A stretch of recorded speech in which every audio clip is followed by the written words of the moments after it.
mendalam seputar dunia pendidikan dan penelitian akademik. Hari ini kita kedatangan jurnalis yang sangat istimewa dengan Ibu Patricia Risma dan saya sendiri sebagai host Ella Melania Novaria. Hari ini kita akan membahas sebuah jurnal yang sangat menarik dan relevan dengan dunia pendidikan, khususnya di tingkat sekolah dasar. Kita akan mengupas tuntas sebuah jurnal yang membahas tentang problematika bahasa Indonesia dalam proses pembelajaran.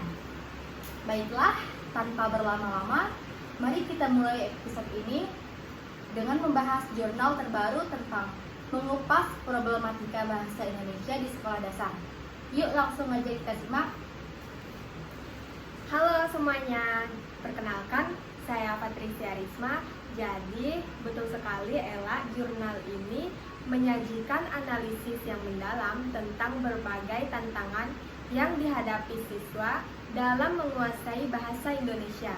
Kita akan coba mengurai satu persatu problematika tersebut dan mencari solusi yang tepat. Oke, banyak orang tua dan guru seringkali mengeluh bagaimana pembelajaran bahasa Indonesia dapat lebih efektif. Apa pendapat kamu tentang hal ini? Baiklah, salah satu tantangan utama adalah kurangnya minat siswa terhadap pembelajaran bahasa, terutama bahasa Indonesia ya. Dan banyak yang merasa itu membosankan, sehingga mereka lebih memilih untuk menghabiskan waktu dengan kegiatan yang dianggap lebih menarik, misalnya bermain game atau bermain di luar rumah dengan teman sebayanya, dan itu sulit bagi mereka untuk menguasai keterampilan berbahasa yang dibutuhkan untuk bersaing di dunia global nanti. Oke, itu benar sekali sih. Menariknya, beberapa metode pengajaran yang lebih efektif bisa membantu. Misalnya menggunakan permainan atau teknologi. Nah, betul Ella. Jadi, integrasi teknologi dalam pembelajaran bisa membuat siswa lebih terlibat. Misalnya, menggunakan aplikasi pembelajaran atau video edukatif yang memungkinkan siswa belajar dengan kecepatan masing-masing, mengulang materi yang sulit, dan memberikan umpan balik instan. Dan juga dapat disesuaikan dengan gaya belajar individu sehingga pembelajaran menjadi lebih efektif dan menyenangkan. Baik, bagus sekali. Itu adalah salah satu cara agar siswa mau belajar lebih giat lagi. Selain itu, bagaimana dengan peran seorang guru dalam membangun minat siswa? Mereka bisa menjadi faktor penentu loh.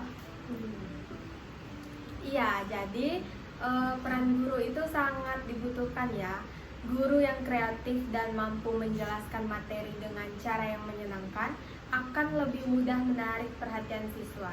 Ketika siswa merasa bahwa materi pelajaran relevan dengan kehidupan mereka, mereka akan lebih terdorong untuk memahami konsep-konsep yang diajarkan. Dengan humor, cerita menarik, atau kegiatan interaktif, guru dapat membuat siswa merasa nyaman dan lebih terbuka untuk belajar. Suasana belajar yang positif akan meningkatkan motivasi dan kepercayaan diri siswa ini. Dengan variasi metode pembelajaran yang digunakan, siswa tidak hanya akan menyerap materi dengan lebih baik, tetapi juga akan merasa lebih termotivasi untuk terus belajar. Oke Risma, bolehkah Anda memperkenalkan lebih lanjut tentang jurnal ini? Apa yang menjadi fokus utama dari penelitian ini? Jadi, jurnal ini adalah dengan berjudul Problematika Bahasa Indonesia Kajian pada Sekolah Dasar. Jurnal ini secara khusus meneliti tentang masalah siswa yang ada pada sekolah dasar, khususnya pada pelajaran bahasa Indonesia. Jadi penelitian ini melibatkan metode desain atau rancangan silang. Ini tidak mengikuti subjek dalam waktu yang lama dalam periode tertentu, tetapi mengamati pada tahap tertentu proses pemerolehan bahasa subjek dalam waktu tertentu. Data penelitian ini berdasarkan tuturan guru dan siswa melalui wawancara. Nah, berdasarkan hasil penelitian yang ada, Apa saja sih problematika utama yang dihadapi dalam pembelajaran bahasa Indonesia di sekolah dasar? Sebenarnya problematika di sekolah dasar itu banyak ya, apalagi sekolah dasar kan baru dasarnya ya. Jadi intinya masalahnya siswa ini banyak mengalami kesulitan dalam menulis dan masih kesulitan dalam menerapkan bahasa Indonesia yang baik dan benar. Apalagi kan mereka masih terpengaruh dalam bahasa anak-anak, bahasa ibu lah istilahnya ya. Baik, sangat menarik. Namun, apa saja solusi yang ditawarkan oleh jurnal ini untuk mengatasi problematika tersebut? Aku takut. Baik, sangat menarik. Namun, apa saja solusi yang ditawarkan oleh jurnal ini untuk mengatasi problematika tersebut? Baiklah, solusi yang diusulkan dalam jurnal ini mestinya guru hendak mengupayakan agar pembelajaran bertolak dari apa yang diketahui siswa. Guru harus pandai-pandai memilih substansi yang akan dipelajari siswa sehingga tidak terlalu mudah atau terlalu sulit. Jadi sedang-sedang aja. Berarti guru perlu memahami lebih dulu pengetahuan, sikap, dan keterampilan yang telah dimiliki siswa yang berkaitan dengan sesuatu yang akan dipelajari. Jadi, apa saran yang sebaiknya Anda sampaikan terhadap penonton? Bagi penonton yang pendidik lah ya, hasil penelitian ini tuh dapat dijadikan kajian dalam perkembangan bahasa, dalam pelaksanaan proses pembelajaran, perkembangan Baiklah, khususnya terutama bagi pendidik ya. Hasil penelitian ini dapat dijadikan kajian dalam perkembangan bahasa.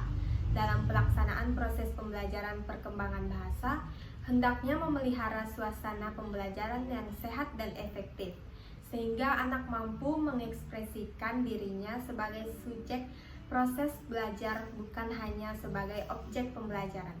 Kajian ini mampu membantu merencanakan kegiatan-kegiatan yang dapat memperluas perkembangan bahasa dan membantu memberikan pemahaman interaksi dalam kemampuan pragmatik dalam berbagai fungsi komunikasi untuk menyampaikan maksud atau tujuan. Selanjutnya, pendidik lebih berhati-hati dan selektif dalam berperan sebagai pendidik profesional yang memahami aspek-aspek pengetahuan bahasa, tingkat pengetahuan bahasa, dan peran penting kemampuan bahasa. Bagi peneliti lain, hasil penelitian ini juga dapat memberikan tolak ukur atas jawaban dari masalah yang sesuai dengan perumusan masalah, sebagai motivasi bagi peneliti lain untuk semakin aktif menyumbangkan hasil karya ilmiah dalam perkembangan bahasa. Baiklah, jadi kamu membuat jurnal ini tuh terinspirasi dari mana sih? Oke, jadi saya terinspirasi dari pengalaman pribadi.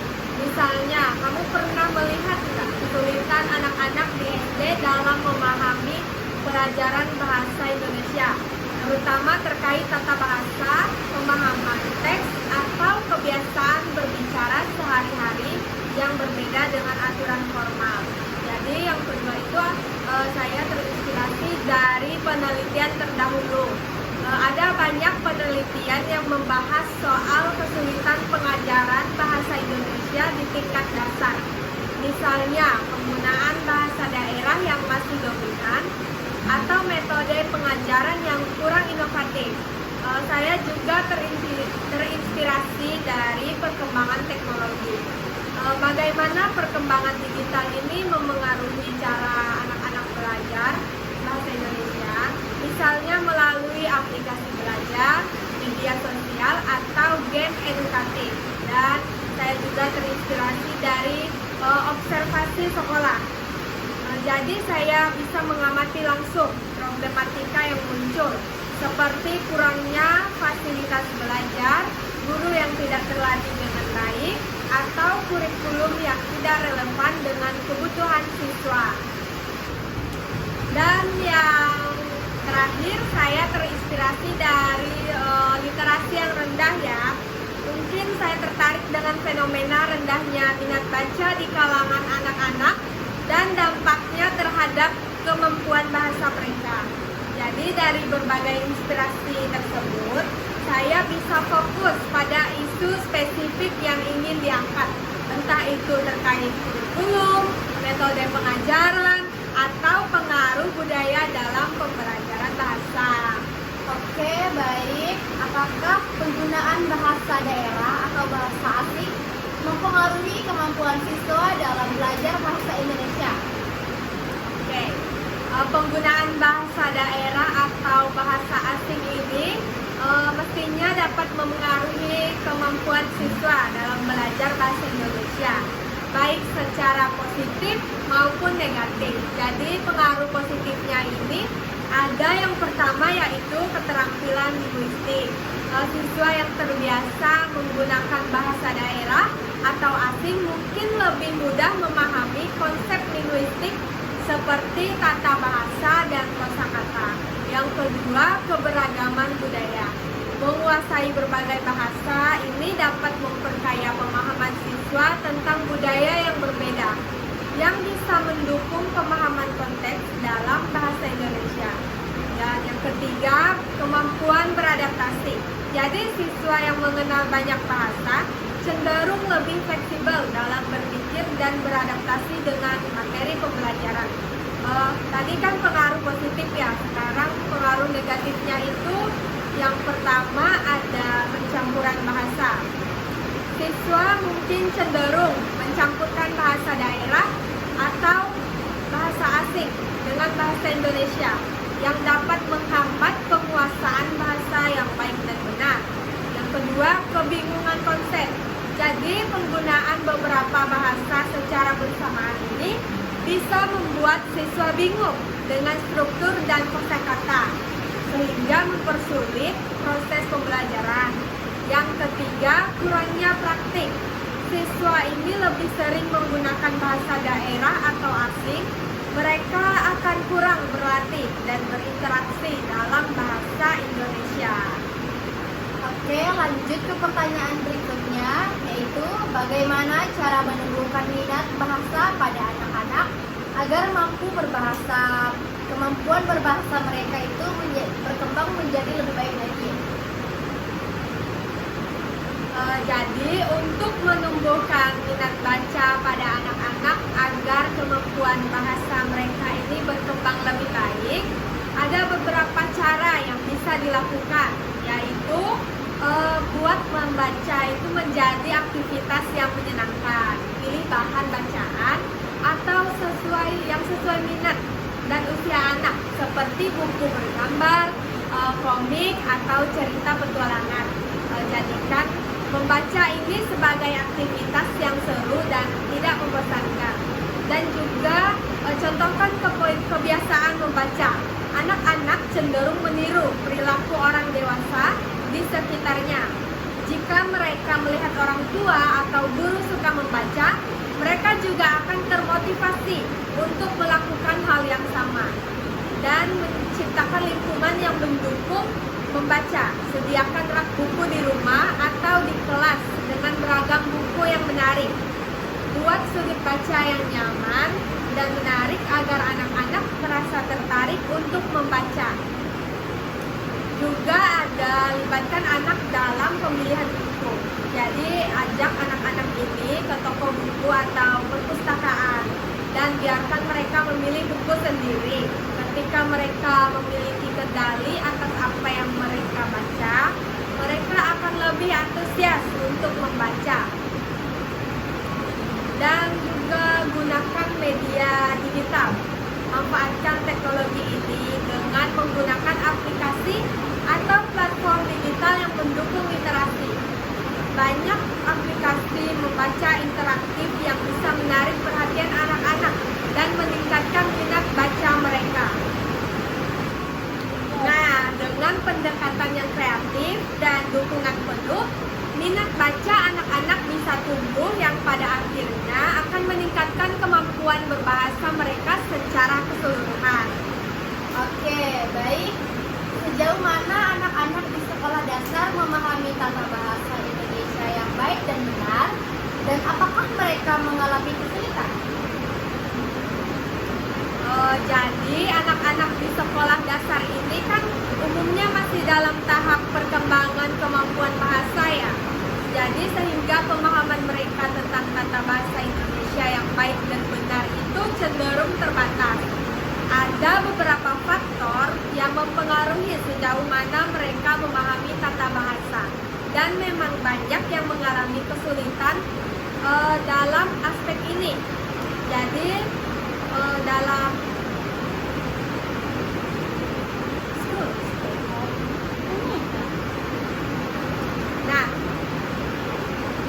yang pertama itu ada pemahaman dasar yang terbatas. Jadi anak-anak di sekolah dasar biasanya baru diperkenalkan dengan tata bahasa formal seperti aturan penggunaan imbuhan, jenis kata, struktur kalimat, dan tanda baca. Pemahaman mereka terhadap konsep-konsep ini tuh masih sangat mendasar, dan seringkali mereka lebih fokus pada aspek lisan daripada tulisan. Dan ada juga interferensi bahasa sehari-hari. Banyak anak yang terbiasa berbicara dengan bahasa sehari-hari atau bahasa daerah di rumah dan lingkungan mereka. Hal ini yang menyebabkan interferensi, di mana struktur kalimat atau kata-kata yang biasa mereka gunakan dalam komunikasi sehari-hari berbeda dengan tata bahasa formal yang diajarkan di sekolah. Akibatnya mereka cenderung kesulitan menyesuaikan diri dengan aturan tata bahasa yang lebih ketat. Dan yang terakhir ada kesulitan dalam pemahaman abstrak. Jadi tata bahasa cenderung memiliki konsep yang abstrak dan teknis, seperti memahami jenis kata, aturan kalimat pasif, atau penggunaan imbuhan. Anak-anak SD yang masih dalam tahap berpikir konkret sering kali kesulitan memahami konsep ini, terutama jika materi disampaikan secara teoritis tanpa banyak contoh yang relevan dengan kehidupan sehari-hari. Oke, terima kasih banyak Ibu Risma atas penjelasan yang sangat komprehensif. Semoga informasi ini bermanfaat bagi para pendengar, khususnya para guru dan orang tua. Jangan lupa untuk terus mengikuti podcast kami untuk topik-topik menarik lainnya. Baiklah, sama-sama Ella, yang saya juga berharap informasi ini dapat menjadi inspirasi ya bagi kita semua untuk terus berupaya meningkatkan kualitas pembelajaran bahasa Indonesia, terutama di sekolah dasar. Oke, cukup sekian podcast kita pada hari ini. Saya sebagai host pamit undur diri dan mengucapkan terima kasih kepada Ibu Risma. Terima kasih dan sampai jumpa.